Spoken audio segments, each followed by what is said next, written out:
Selamat pagi jemaat Tuhan dimanapun berada pada pagi hari ini. Salam hangat dan salam damai sejahtera bagi kita sekalian. Kembali kita merenungkan firman Tuhan di pagi hari ini. Dan dasar perenungan terambil dari 1 Petrus pasal 2 ayat 20. Demikian firman Tuhan. Sebab dapatkah disebut pujian jika kamu menderita karena pukulan, karena kamu berbuat dosa?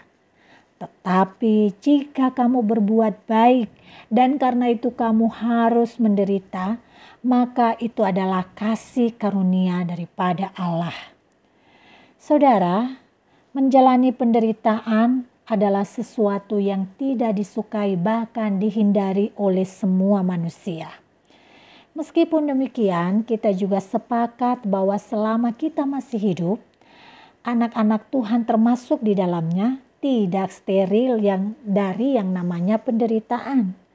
Salah satu bentuk penderitaan yang nyata dan ada sampai saat ini adalah perlakuan tidak adil.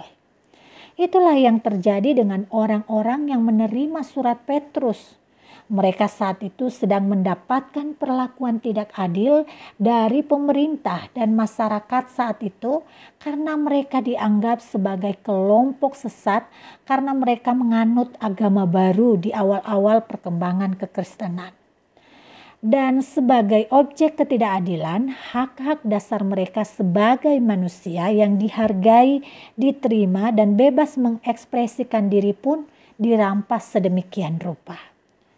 Saudara, saat diperlakukan tidak adil, biasanya kita membela diri bahkan mengambil sikap membalas lebih kencang mungkin kita membalasnya. Namun pada pagi hari ini kita akan belajar satu sikap yang lain. Firman Tuhan berkata bersikap tenang adalah bijak dalam menghadapi penganiayaan yang tidak terelakkan. Petrus memahami bahwa penderitaan yang tidak disebabkan oleh kita dapat saja dipakai oleh Allah untuk mengembangkan sifat-sifat yang tidak biasa di dalam diri kita. Seperti kita tahu, penderitaan itu dapat membentuk sifat dan karakter kita menjadi seorang yang tangguh, yang teguh, yang setia, tekun, dan sabar. Orang pasti dapat bersabar bila segala sesuatunya berjalan seperti yang diinginkan.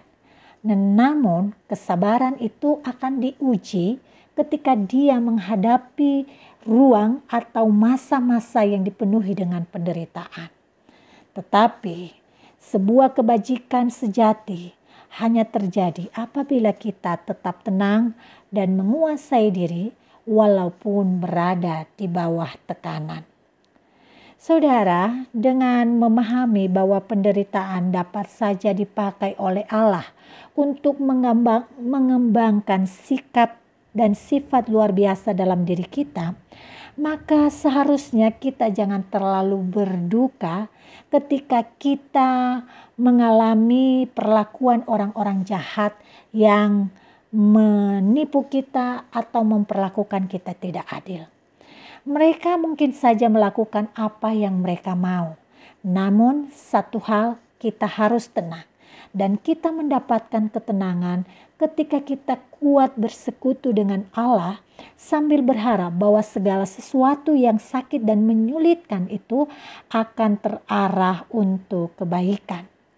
Dengan sikap demikian, maka kita akan berhasil menanggapi ketidakadilan seperti cara Kristus menghadapi ketidakadilan yang terjadi pada dirinya. Semua perasaan negatif semisal gelisah berlebihan, rasa tidak aman, sikap pesimis yang muncul dan terus menghantui kita dan mengubur diri kita akan berubah menjadi ketenangan, kestabilan emosi dan pengharapan ketika kita kuat bersekutu dengan Allah. Saudaraku, marilah kita tenang menghadapi segala bentuk pengalaman yang tidak mengenakan di sepanjang hari ini. Itu hanya terjadi jika kita bersekutu dengan Tuhan melalui keinginan untuk melakukan kehendak dan firman-Nya. Tuhan Yesus memberkati kita semua. Mari kita berdoa. Terima kasih Tuhan untuk renungan yang kami bisa cermati dan dalami di pagi hari ini. Mampukan kami untuk bersikap tenang tanpa melahirkan masalah baru ketika kami menghadapi hal-hal yang menyulitkan kami. Mampukan kami untuk berhikmat sebagai orang-orang percaya yang telah mengalami persekutuan yang indah dengan Tuhan. Tampilkanlah sifat-sifat yang tidak biasa di dalam diri kami dalam meresponi apapun pengalaman hidup kami. Kami percaya jika Tuhan bersama dengan kami, setiap hal yang akan terjadi, kami bisa hadapi dengan hati yang damai, hati yang tenang, dan hati kami pun dipenuhi sukacita. Terima kasih Bapa, di dalam nama Yesus Kristus kami bersyukur dan memohon. Amin.